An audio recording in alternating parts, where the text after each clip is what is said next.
narrativa, não sendo o primeiro autor de evangelhos, cronologicamente falando, o primeiro evangelho é o evangelho de Marcos.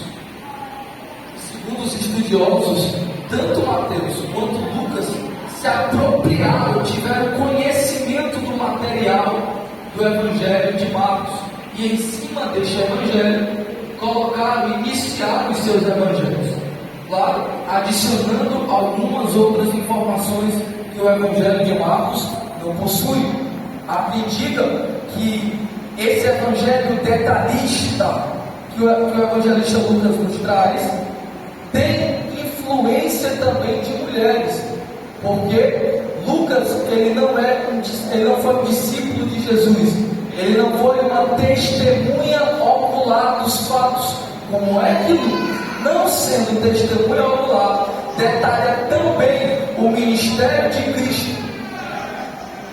Sem o auxílio de alguém seria impossível. Então, muitas pessoas que estiveram nos ambientes por onde Jesus passou auxiliaram Lucas, inclusive alguns teólogos chegam a afirmar que as mulheres tiveram essa participação, já que as mulheres são mais perceptivas, são mais detalhistas quanto à questão da narrativa de um fato. Se sabe que o evangelho de Lucas ele foi escrito sob a direção do apóstolo Paulo e não sobre o dito do apóstolo Paulo.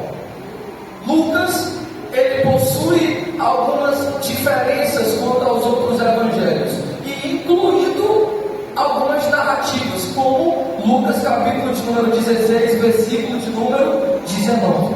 A história do rico e Lázaro você não vai encontrar no evangelho de Mateus, você não vai encontrar no evangelho de Marcos, você não vai encontrar no evangelho de João, só no evangelho de Lucas. O que ainda nos faz redobrar toda a nossa atenção a essa história. Há uns que defendem que essa narrativa seja uma parábola. Hoje, a teologia em relação à alma, ela é dividida em duas partes. De um lado, existem aqueles que defendem a inconsciência da alma, porque neles acredita-se que a alma ela morre juntamente com a morte do corpo físico. Do outro lado, tem aqueles dos quais eu advogo, que defende a consciência da alma. Isso quer dizer que a alma não morre junto com a morte do corpo físico. Pelo contrário, ainda que alguém morra fisicamente, a sua alma estará viva, consciente de onde ela está. Glória a Deus. Entendendo esse primeiro posicionamento, eu compreendo que essa narrativa não é uma parábola. Por que, pregador? Porque das 33 a 37 parábolas que Jesus contou em todo o Novo Testamento, nenhuma parábola possui nome pessoal de alguém. Se você folhear as páginas do Novo Testamento, você vai observar que nenhuma parábola faz citação de nomes pessoais, apenas essa história. Citam 3 nomes: Lázaro, Abraão e Moisés. Se tem citação de nome, automaticamente ela já sai da estrutura do que chamamos de parábola. Isso quer dizer que aqui é muito mais do que uma parábola, isso aqui é uma história literal, real e que aconteceu no passado, nos períodos de Moisés do Antigo Testamento, como diz o versículo de número 29. Se é uma história literal, então nós vamos se atentar ainda mais, porque o assunto é muito teológico. Porque nenhum pregador do Antigo Testamento, nenhum pregador do Novo Testamento falou sobre a vida após a morte. Nenhum, só Jesus. Nem o apóstolo Paulo, nem o apóstolo Pedro, estou citando nomes de referência aqui, nem Tiago, só Jesus. E para ser mais preciso, Jesus ele é o único pregador que detalha a procedência da vida após morte, que nós chamamos de estado intermediário do ser humano. Então, iniciando a mensagem, Jesus começa pregando dizendo: olha, havia, a expressão havia no grego significa, a expressão é em, que é um pretérito dentro de um passado simples. Isso quer dizer que essa história ocorreu em algum momento do passado. Como eu disse, no versículo de número 29 aponta esse passado presente em Moisés e os profetas no Antigo Testamento. Ele diz: olha, havia um certo homem rico que se vestia de púrpura e de linho finos. Jesus, ele está iniciando a sua pregação e ele vai colocar primeiro os personagens em pauta. O primeiro personagem, ele detalha como sendo um homem rico. Até aqui, nós já compreendemos que esse homem possivelmente seja alguém que pertencia à alta classe da sociedade, alguém que tinha um poder aquisitivo elevado.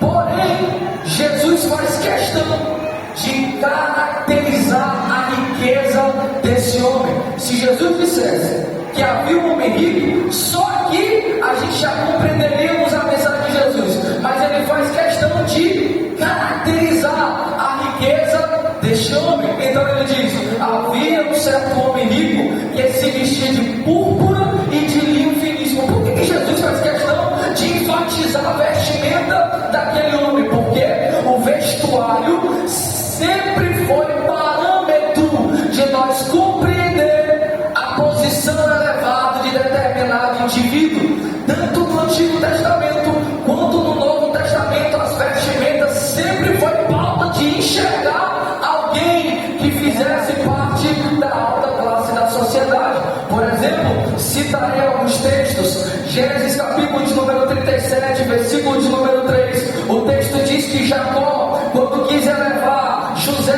diante dos seus irmãos, ele deu uma túnica de várias cores. É interessante essa túnica de várias cores, porque na época de Jacó, as túnicas no máximo possuíam duas cores. Quando Jacó dá uma túnica de várias cores a José, ele estava levando diante dos seus irmãos e diante da sociedade, porque alguém que visse a José, mesmo não conhecendo ele nem a sua família, diria: eu não sei quem é, mas provavelmente pertence de uma alta classe da sociedade, pertence a alguma família real, mesmo sem conhecer, porque a vestimenta o identificava assim. E é fato que nós compreendemos que quanto maior o número de detalhes em uma roupa, mais caro o seu valor fica. Quando Jacó vai dar uma túnica de várias cores, ele estava elevando. E posteriormente estava lhe dando a posição de líder depois da sua morte.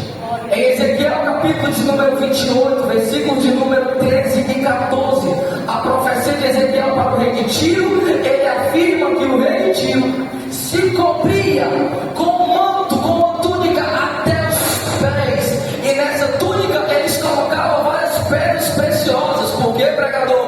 Porque dentro da cultura de Tiro e Sidom, as vestimentas eram para representar a grandeza e a glória de Tiro. Por isso que ele vai profetizar contra Tiro, e um dos elementos, uma das características que ele utiliza era as vestimentas, porque ele se utilizava de vestimentas com pedras preciosas. Em Mateus capítulo de número 6, dos versículos 28 a 30, Jesus pregando contra a ansiedade sobre o que comer e o que vestir. No versículo 28 ele faz questão de enfatizar sobre o vestuário, dizendo: por que vocês estão preocupados com o que vestir? Olha para o lírio dos campos, não trabalham, não viam, todavia comparem as vestes. Aí ele diz assim: ó, nem Salomão em toda a sua glória se vestiu como um deles. Jesus está equiparando a grandeza do reinado de Salomão com as suas vestimentas que ele colocava durante o dia a dia. Porque era comum os reis se vestir de acordo com a grandeza do seu reino, para mostrar o seu poderio, o seu poder diante da sociedade. Em Lucas capítulo de número 15, dos versículos de número 22 em diante, dentro parábola do filho pródigo, quando o filho decide sair da casa do pai, e agora ele vai decidir voltar porque ele perde tudo. Ele diz: eu voltarei, e vou voltar apenas para mim ser um servo, porque o servo na casa de meu pai come pão de sobra.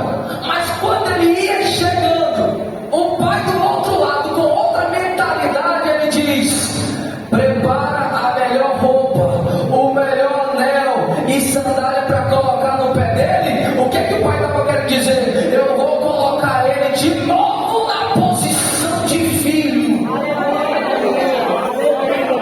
Em Tiago, capítulo de número 2, versículos 1 em diante, Tiago condenando a prática da acepção de pessoas que ocorria na igreja primitiva, ele diz: cuidado, se alguém entrar na igreja com vestes sólidas e dizer para ele: senta-te aí debaixo do estrado dos meus pés, e entrar também na mesma congregação um rico com vestes preciosas e anel de ouro no dedo, e dizer a ele: assenta no lugar de honra, não é acepção que vocês estão fazendo?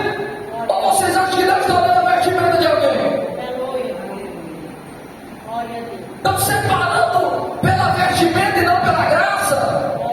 Tiago está exortando a igreja sobre a acepção em relação à vestimenta.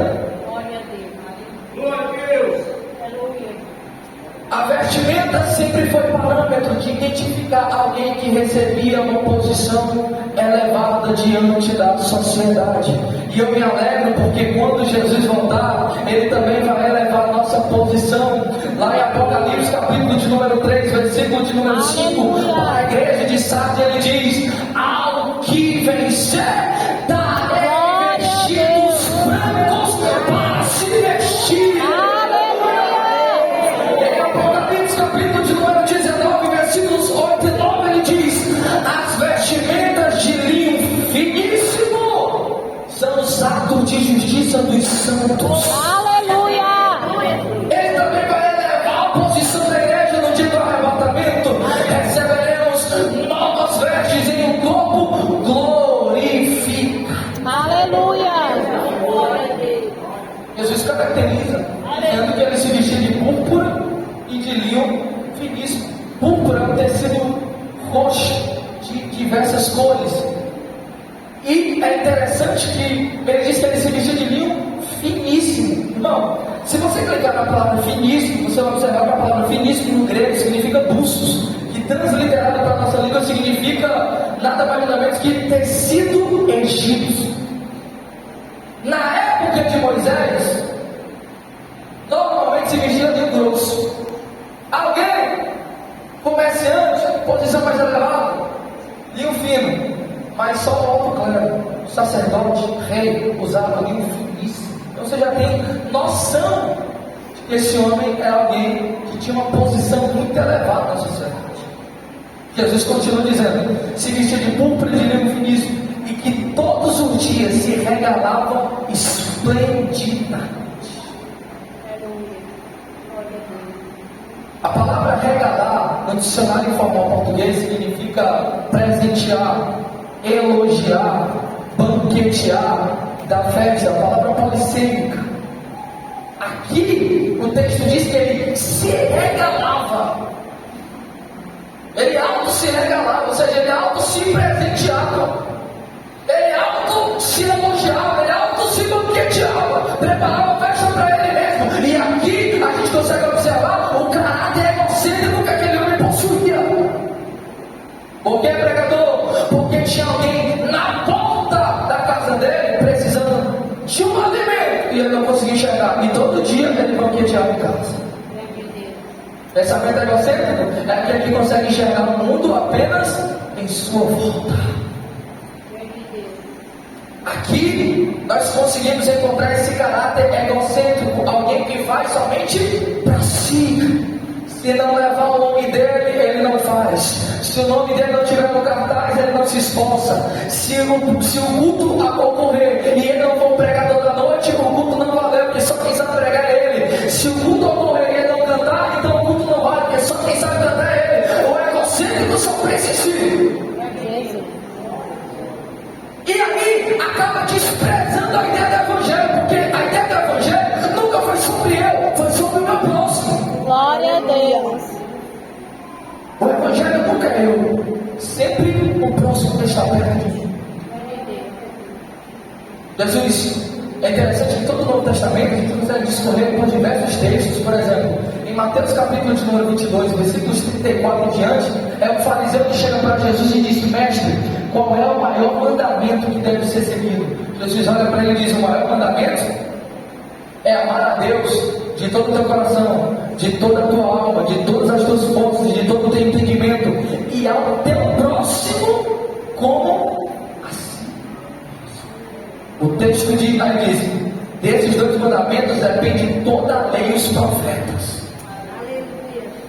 A profundidade que esse mandamento traz é gigantesco, irmão. Porque Jesus resume a lei em dois mandamentos. E é os dois mandamentos mais difíceis de ser cumprido. Pelo contrário, eu acredito que nenhum ser humano consegue cumprir esses dois mandamentos por completo. Me perdoe até a ênfase que eu estou dando. Citarei alguns textos e explicarei para você.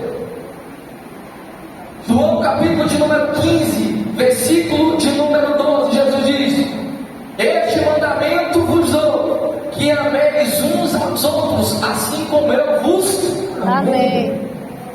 Romanos capítulo de número 13, versículo de número 8, o apóstolo Paulo diz: a ninguém deveis nada, mas se for para dever alguma coisa, devam ao próximo como a si mesmo. Gálatas capítulo 5, versículo de número 14, o apóstolo Paulo diz aos Gálatas, dizendo: o amar ao próximo como a si mesmo é o resumo de toda a lei. Tiago capítulo de número 2, versículo de número 8, ele diz: a lei régia de todos os mandamentos é o amar ao próximo como a si mesmo. 1 de João capítulo 4, dos versículos 19 e 20, o texto diz: nós amamos porque ele nos amou primeiro. Se alguém disser que ama a Deus, mas aborrece o seu próximo, esse tal é mentiroso. Como eu posso amar a Deus que eu nunca vi e não amar o meu próximo que eu estou vendo? O Evangelho nunca foi sobre mim, foi sobre o meu próximo. Esses dois fundamentos é o fundamento mais difícil de ser cumprido. Amar a Deus de todo o coração não sobra espaço para mais nada. De toda a força não sobra força para mais nada. E é impossível cumprir. Sabe por quê, irmãos? Porque muitas das vezes amar a Deus sobre todas as coisas é: meu filho está doente em casa, inferno, eu vim para a igreja e deixar meu filho em casa. Quem tem a capacidade? Difícil, né? Porque a gente quer estar do lado do nosso filho. Mas amar a Deus é amar acima dos nossos filhos, é amar acima das nossas esposas, é amar acima do esposo. Amar a Deus não é estar no culto e ao mesmo tempo que o celular está ligado no time de futebol. Qual é o resultado? É estar no culto aqui, adorando a Deus, e alguém dentro da igreja conversando sobre algo que tem nada a ver com o culto. Que amor é esse? Que eu posso trocar o culto pelo aniversário? Eu troco o culto para ficar em casa assistindo uma série de Netflix. Que amor é esse que alguém que ama a Deus? Possível. Amar o próximo é se colocar no lugar dele. O que eu não quero para mim, eu não quero para o meu próximo. Só que a gente faz o inverso. A gente faz para o meu próximo aquilo que a gente não quer que a gente faça para nós.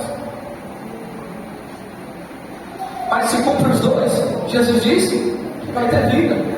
Então a gente está nessa busca incessante entre amar a Deus de todo o nosso coração e amar o próximo. Nossa Deus. Esse homem aqui vai ser julgado porque não estendeu a mão, porque não ajudou quem precisava. Aí alguém vai dizer assim: ó, pregador, então a salvação é pelas obras? Não. Salvação nunca foi pelo mérito de obras. Até porque, por meritocracia, ninguém vai para o céu, só para o inferno. O que me leva para o céu não é o que eu faço. Tudo que eu venho fazer não é meritocracia para mim ir para o céu. Porque em Efésios capítulo 2, versículos 8 e 9, o apóstolo Paulo diz: a salvação é pela graça, mediante a fé, isso não vem de vós, é dom. Aí o versículo 9 ele diz: não por obras, para que ninguém se glorie. Não é o que eu faço. A salvação é pela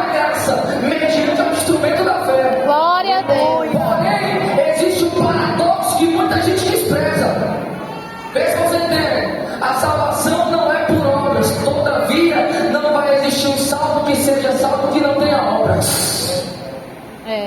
Porque a obra não é a causa da salvação, mas é a consciência, o resultado da.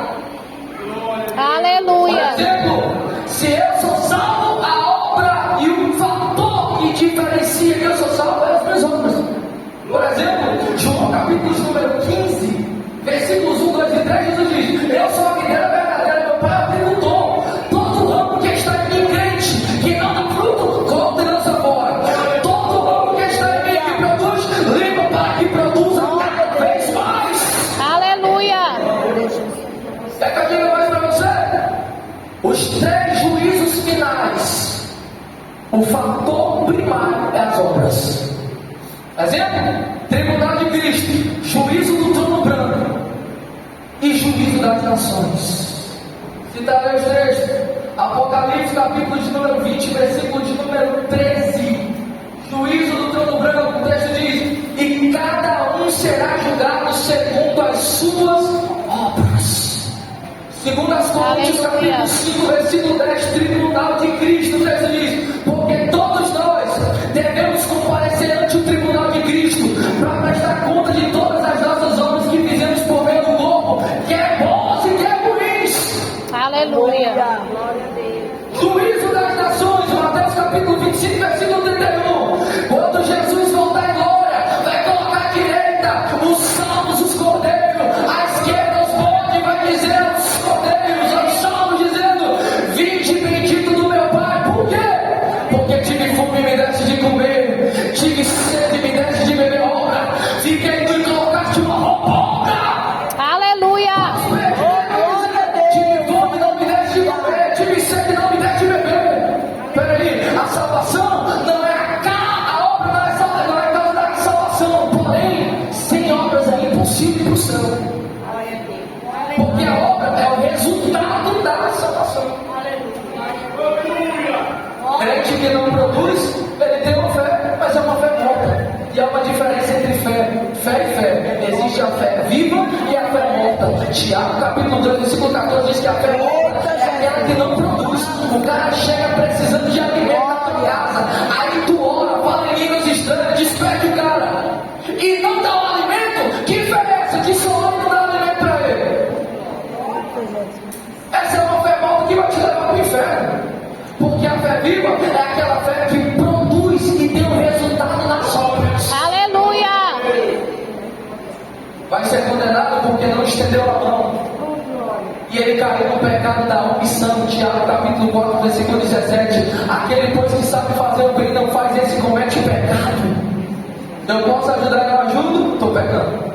Se eu posso estender a mão e não estendo? Estou pecando.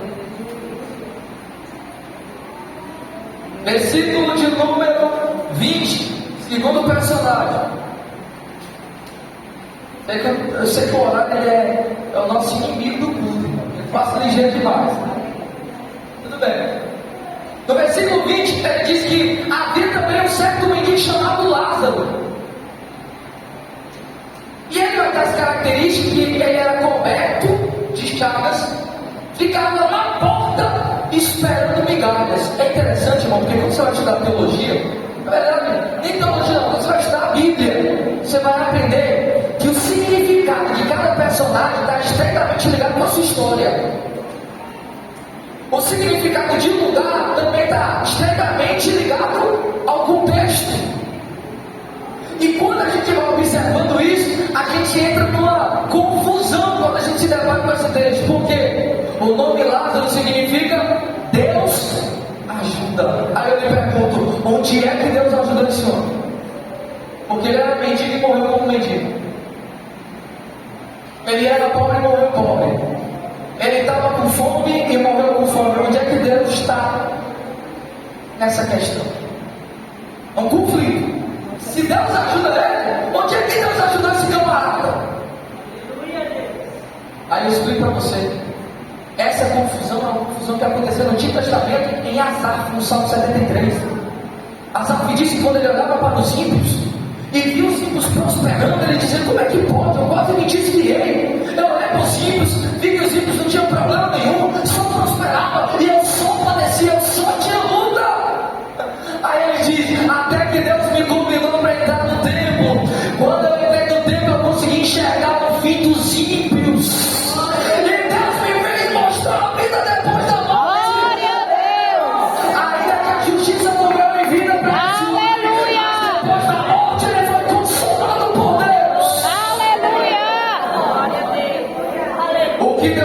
hoje o ser humano só vai entender amanhã, mas ele está fazendo. Aleluia.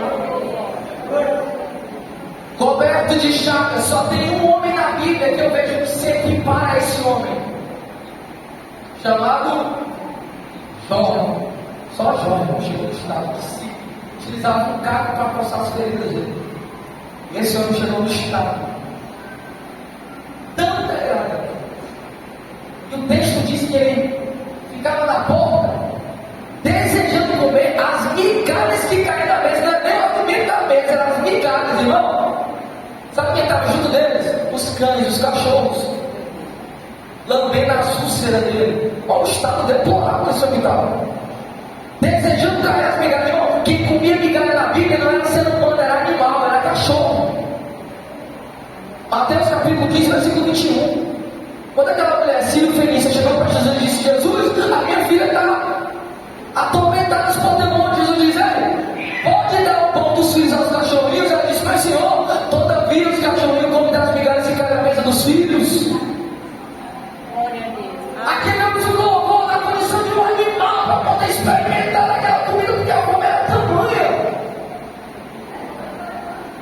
Está, irmão. Só que o texto diz que os dois morreram. Glória a Deus. Tanto Lázaro quanto o rico. Por quê? Porque a primeira lição que Jesus está nos ensinando hoje é que a morte é uma realidade que todos nós iremos enfrentar. Glória a Deus. A morte não respeita a idade. A morte não respeita a influência. A morte não respeita o poder aquisitivo. A morte vem para todo mundo. A morte é algo que surge lá em Gênesis capítulo número 3. Não existia morte quando Deus criou o ser humano, mas depois do pecado, a morte passou a reinar. Quem diz isso é o apóstolo Paulo, em Romanos capítulo 5, versículo número 12. Ele diz: por um homem entrou o pecado no mundo, e pelo pecado a morte, e a morte passou a todos os homens, porque todos pecaram. A morte é uma realidade que apenas 3 grupos não vão enfrentar: Enoque, Elias e os salvos do dia do arrebatamento. Aleluia. Fora esses 3 grupos, todos nós passaremos. É uma realidade. Glória a Deus. Para quem não sabe, a morte é um tema temido pelas igrejas de Tessalônica e a igreja de Corinto. Os irmãos estavam tristes, vinham para o culto triste, cultuavam a Deus triste. Aí perguntaram para Paulo: nós estamos tristes, por quê? Porque os nossos irmãos que morreram em Cristo nem vai ter a condição de participar do dia do arrebatamento, nem vai ter a condição de se encontrar com o noivo. Aí Paulo utiliza 1 Coríntios capítulo 15 e 1 Tessalonicenses capítulo 4, dizendo: ei, não se engane, a morte é só uma pausa temporária. Por quê? Porque quando Cristo voltar, os mortos Aleluia. Aleluia. A morte é uma pausa temporária hoje, mas quando Jesus voltar, Aleluia. mais poder e domínio sobre o homem. Nunca mais a gente vai envelhecer, nunca mais vamos ter enfermidades do corpo. Aleluia. Semelhante ao corpo glorificado de Cristo. Isso é motivo de alegria entre a igreja. Aleluia. Glória. Jesus diz que as portas do inferno não prevaleceriam. Não prevalecer, não é que a porta é instrumento de ataque, porta é instrumento de defesa. Jesus diz que as portas do inferno não vai receber o impacto da igreja. Aleluia. Da igreja, senão o próprio Cristo. E quando morre e desce, segundo Efésios 4, 7 a 10, desce às regiões mais baixas para levar os mortos em Cristo para adorar. Aleluia. A morte não existirá, nem o corpo dos santos, mas os santos ressuscitarão. Aleluia. Não está aqui, a nossa alegria está no dia da vinda de Jesus. A gente está cantando no Antigo Testamento quanto no Novo Testamento. Glória a Deus. A morte é uma realidade. Só que pior do que a morte, pregadores, pastores, irmãos que estão aqui na minha retaguarda, na igreja do Senhor, é pior do que a morte, a vida após a morte. 10 minutos da sua atenção e eu finalizo a mensagem. Pior do que a morte é a vida após a morte. Porque a morte é o fim de um ciclo aqui, mas é o início de uma eternidade lá. Aleluia. Quando o ser humano morre, ele automaticamente, o seu corpo vai padecer e vai voltar para o pó, segundo Eclesiastes 12:7. O espírito da humanidade se volta para Deus. E a alma, ela fica ou no inferno ou no paraíso. Morreu, se morre sem Cristo hoje, automaticamente já vai para o inferno. Se morre com Cristo, automaticamente vai para o paraíso. Não tem segunda oportunidade. É porque inventaram, né? A igreja católica pastora do Romano, com todo respeito, mas é história. Em 1546, Concílio de Trento, a igreja vai criar a doutrina do purgatório, vai formar essa doutrina. E o que é o purgatório, pregador? O purgatório funciona assim, ó. Se você não foi tão bom para ir para o céu, mas também não cometeu nenhum pecado grave para ir para o inferno, então você vai para o purgatório. Purgar os pecados para depois ir para o céu. Essa doutrina se fundamenta em alguns textos de Coríntios fora de contexto e em 2 Macabeus 9:15. Livros deuteronômicos da igreja. O que a gente sabe é que em Hebreus 9:27 está escrito que ao homem está ordenado que morra apenas uma vez. Vindo depois disso o juízo. Não tem segunda oportunidade. Morreu, ou vai para o céu, ou vai para o inferno. Glória a Deus, aleluia. Pregador, é pesado falar sobre o inferno. Pior é ir para o inferno. Quem mais falou sobre o inferno foi Jesus. Glória a Deus. Aleluia. Glória a Deus. Glória a Deus. Aleluia. Quem morre com Cristo no Antigo Testamento e para o seio de Abraão. Prego que é o seio de Abraão. O seio de Abraão era um lugar onde aqueles que morreram no Antigo Testamento, salvos pela fé em Deus, ia. Existia o Hades.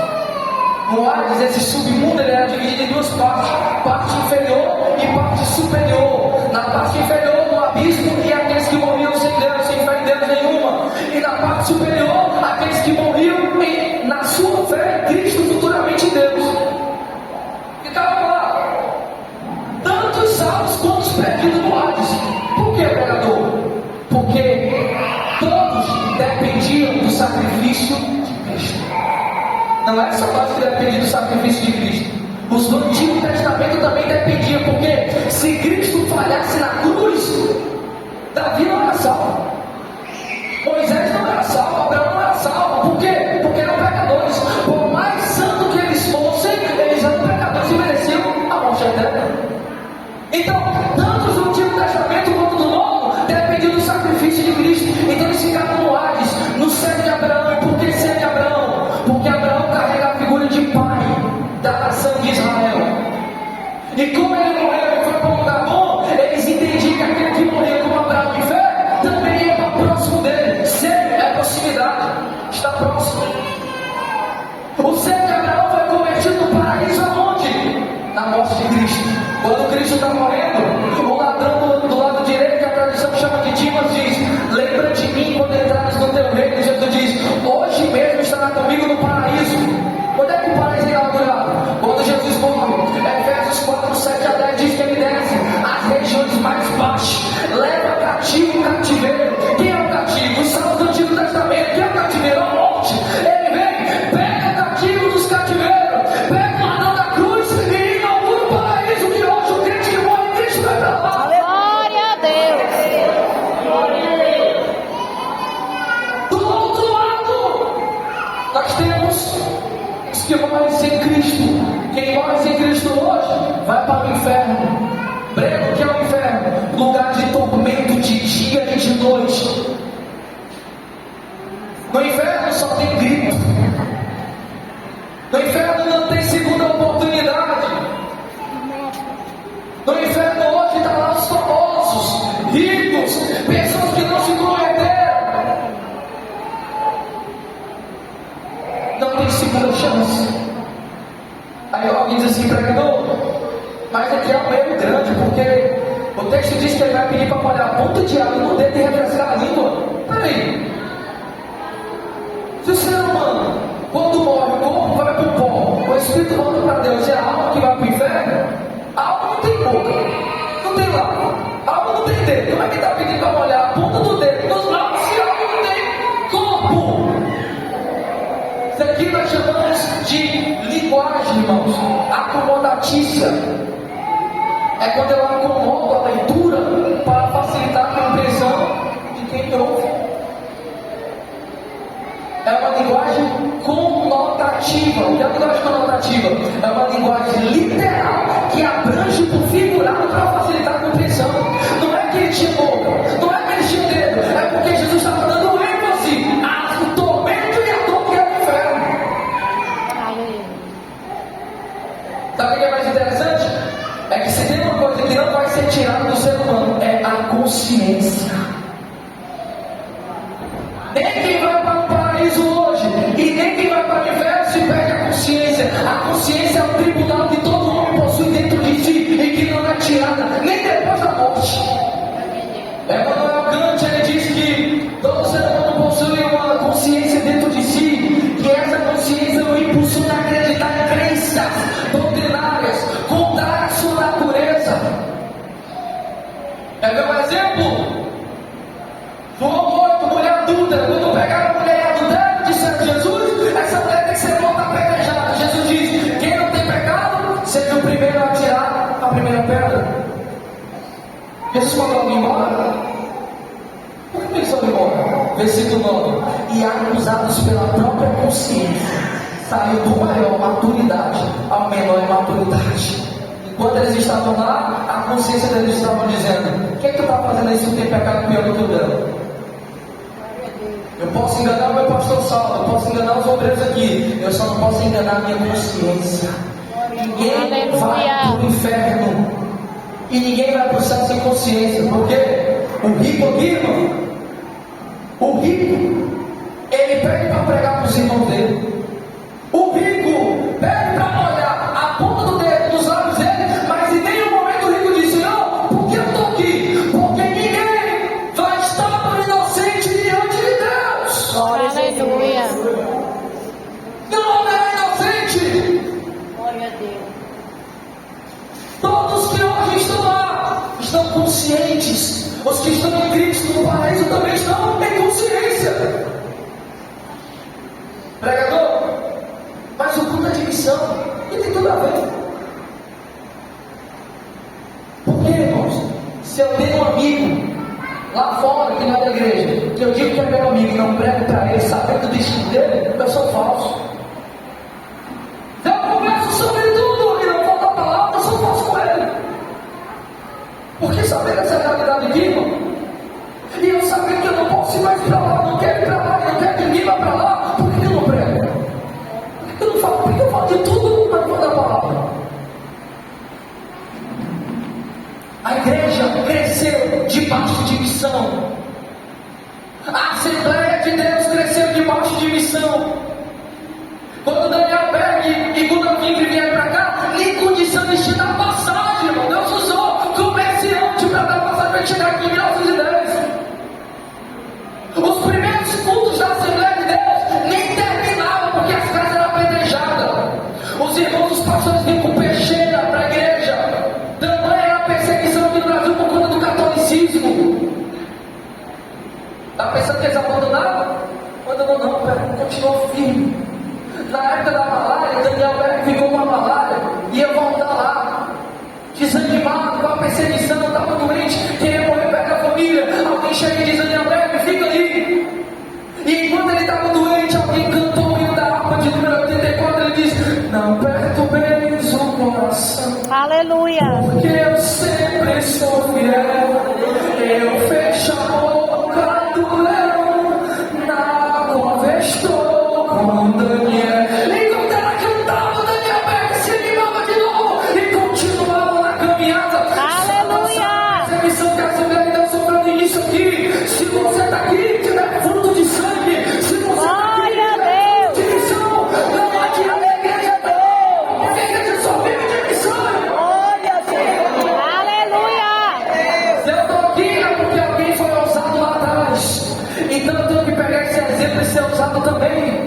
Está na hora de eu entender a realidade do céu e do inferno nessa noite e dizer: eu não quero nem para mim e nem para o meu próximo. Então, ainda que você não venha para o evangelismo no sábado, por motivo de força maior, evangelismo se faz em todo canto. A igreja primitiva crescia não é pelos doutores, é pelos escravos que saíram espalhando o evangelho.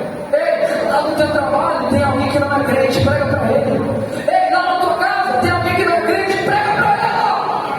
Não é motivo de desculpa, o evangelho tem que ser pregado. Irmão, eu acho interessante que Salomão diz que tudo tem um tempo determinado. Só que existe uma coisa que não tem tempo determinado. O apóstolo Paulo fala lá em Timóteo: pregais em tempo e fora de tempo. Não tem tempo, toda hora é tempo de anunciar. Aleluia! O inferno é uma realidade, o céu também. E o que Cristo está alertando é: primeiro, vigiar a igreja, preparar em santidade, buscar com excelência a presença do Senhor e não deixar de anunciar. Aleluia! Esse é o tempo da espera. Deus é longânimo e Ele está esperando a igreja. Senhor, manda alguém pregar lá para os meus irmãos. Sabe o que Deus disse? Eles têm Moisés e os profetas. Deus não vai mandar anjo, Deus não vai ressuscitar morto, Deus vai usar a igreja. Aleluia!